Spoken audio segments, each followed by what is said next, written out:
Lakers fans, stop what you're doing right now, because the next few hours could decide whether this season becomes a real championship push or the beginning of another collapse in Los Angeles. Hit like, subscribe to the channel, and drop your take in the comments right now, because what is happening behind the scenes with the Lakers is the kind of story that can change everything faster than most people realize. The noise around this franchise is getting louder by the minute, but the most important part is not the public drama. It is the private conversations, the quiet evaluations, the tough decisions, and the pressure building inside the organization as the Lakers move toward one of the most critical stretches of their season. And let's be real, when the Lakers start making moves in silence, that is usually when something serious is happening. This franchise does not operate like a small market team hoping to get lucky. The Lakers think big, move big, and when they feel urgency, they act with the weight of history on their shoulders. That is what makes this moment so fascinating. On the surface, it looks like another tense period in a long NBA season. But underneath that surface, there are signs that the front office, the coaching staff, and the locker room all understand the same thing. The margin for error is gone. That is where the pressure starts to feel different, because when key players are unavailable and the schedule gets tighter, every weakness gets exposed. Every rotation choice matters more. Every personality inside the locker room matters more. Every possession starts to feel like a test of whether this team is truly built to survive the kind of storm that defines playoff basketball. And right now,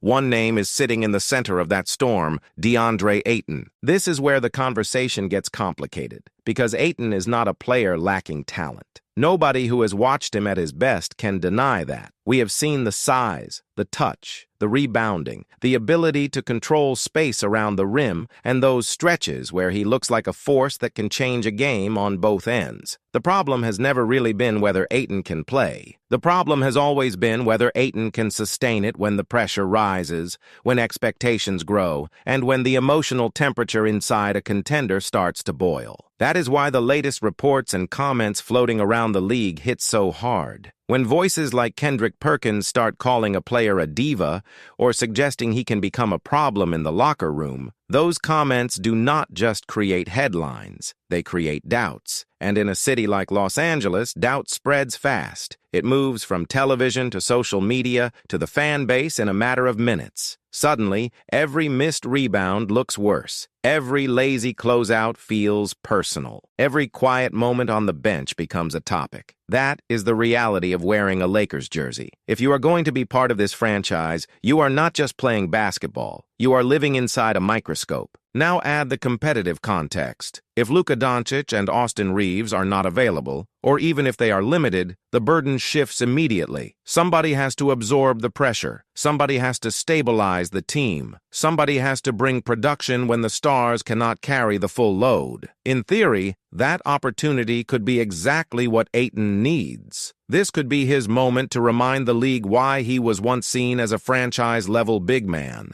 This could be his chance to become the interior anchor the Lakers desperately need. This could be the stretch where he proves that he is not just a talented piece, but a winning piece. But that is also what makes this so dangerous, because the opportunity and the risk are sitting right next to each other. If Ayton responds the right way, the Lakers suddenly become more balanced, more dangerous, and much more difficult to game plan against. A locked-in Ayton changes the geometry of the floor. He gives the Lakers size, second-chance points, rim pressure, and the kind of paint presence that matters when games slow down. He can clean up mistakes. He can punish smaller lineups. He can help this team survive those ugly playoff possessions when the offense stalls and somebody simply needs to dominate the glass. If he does not respond, the consequences are brutal. Then the Lakers are not just dealing with injuries or absences. They are dealing with a chemistry question, a trust question, and a roster question all at once. And that is where championship hopes can disappear without warning. We have seen it before in this league. A team can look loaded on paper, full of names, full of expectations, full of brand power, and still come apart because the identity is weak when things get difficult.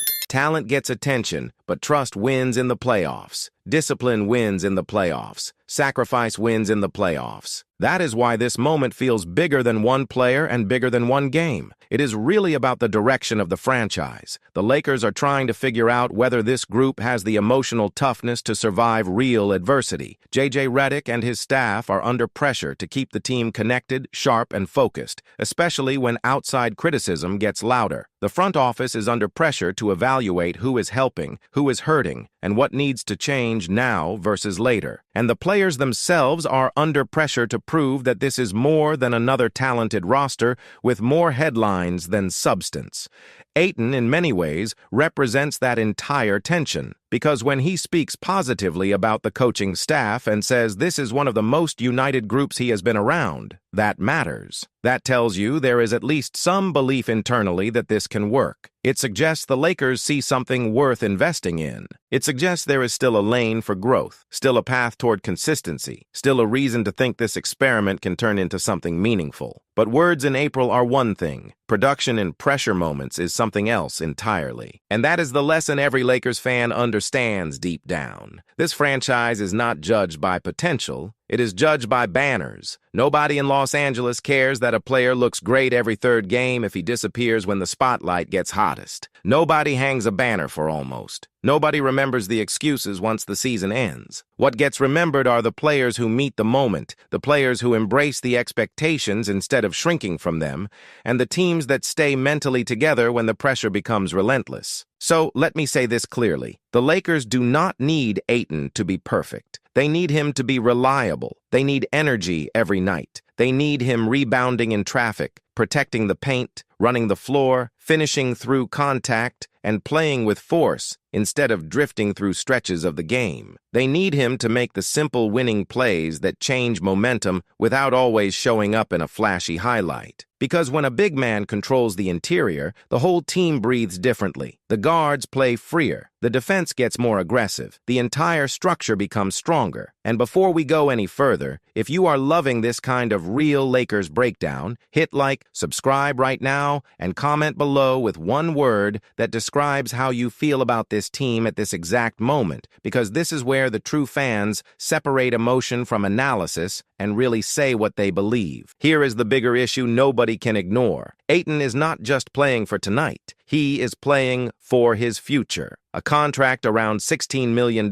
makes this stretch feel like a massive audition. Fair or not, that is the truth in the NBA. When expectations rise, contracts become part of the conversation. Front offices start asking the hardest questions. Is this player worth the money? Is he part of the long-term picture? Can he survive the pressure of a playoff environment? Can we trust him when everything gets loud? The answers to those questions shape careers. That is what makes these next games so revealing. You find out fast who wants the smoke and who wants an excuse. You find out who is ready to embrace dirty work and who gets frustrated when the spotlight shifts. You find out which players understand that playoff basketball is not about comfort. It is about sacrifice, toughness, and emotional control. And for the Lakers, that evaluation matters even more because the Western Conference does not wait for anyone. 1 week stretch can bury you. One internal issue can break momentum. One soft performance can change an entire narrative overnight. There is also a psychological layer here that fans should not underestimate. When a team is dealing with injuries, uncertainty, and outside criticism at the same time, every locker room conversation becomes more important. Veterans start watching body language. Coaches start noticing who stays engaged. Teammates start measuring who they can depend on when the game gets ugly. That is why chemistry is not some soft, optional concept. Chemistry is a competitive weapon. If the Lakers feel connected, they can survive turbulence. If cracks start spreading, even elite talent might not be enough. And the truth is, Lakers fans have seen both versions of this story before. They have seen teams that looked flawed in January grow sharper, harder, and more united by spring. But they have also seen rosters with big names disappoint because the foundation was never strong enough. That history is why the fan base reacts the way it does. It is not just impatience, it is pattern recognition. Lakers fans know what championship DNA looks looks like. They know when a team is building something real and when a team is just living off reputation. So as these decisions unfold behind closed doors, keep your eyes on more than the box score. Watch the effort. Watch the communication. Watch whether Ayton plays with urgency or drifts into the background. Watch whether the Lakers defend with conviction or look disconnected. Watch whether the team responds to adversity with force or frustration. That is where the real truth lives. Not in a rumor by itself, not in one hot take on television, but in the habits that show up when pressure becomes unavoidable. And now we are getting to the point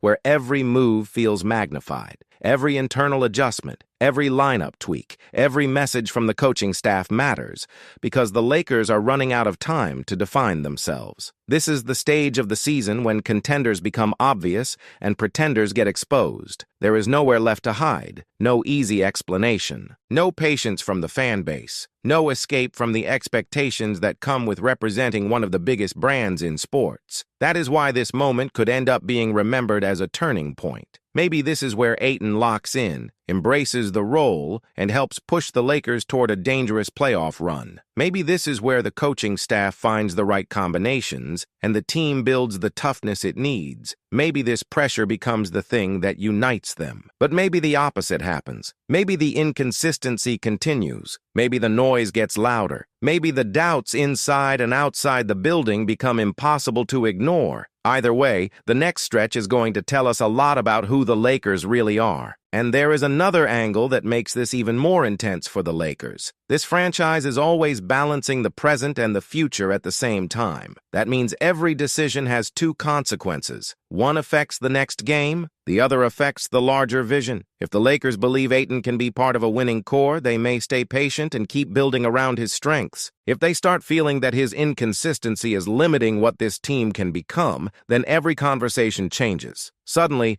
lineup decisions feel more political, trade discussions feel more realistic, and every performance starts carrying extra weight because the Lakers are never just thinking about survival. They are thinking about legitimacy. They are thinking about whether this group can truly stand up against the best teams in the West when the pressure is absolute and the margin for failure is basically non-existent. That is why fans feel the tension now, because these are not ordinary days in Los Angeles. These are the days that shape reputations. So smash that like button, subscribe to the channel, and comment your honest take below, because this fan base always has something to say, and right now, every opinion feels part of the story. Do you believe DeAndre Ayton can rise to the moment and help save this Lakers season, or are we watching the beginning of another major problem in Los Angeles?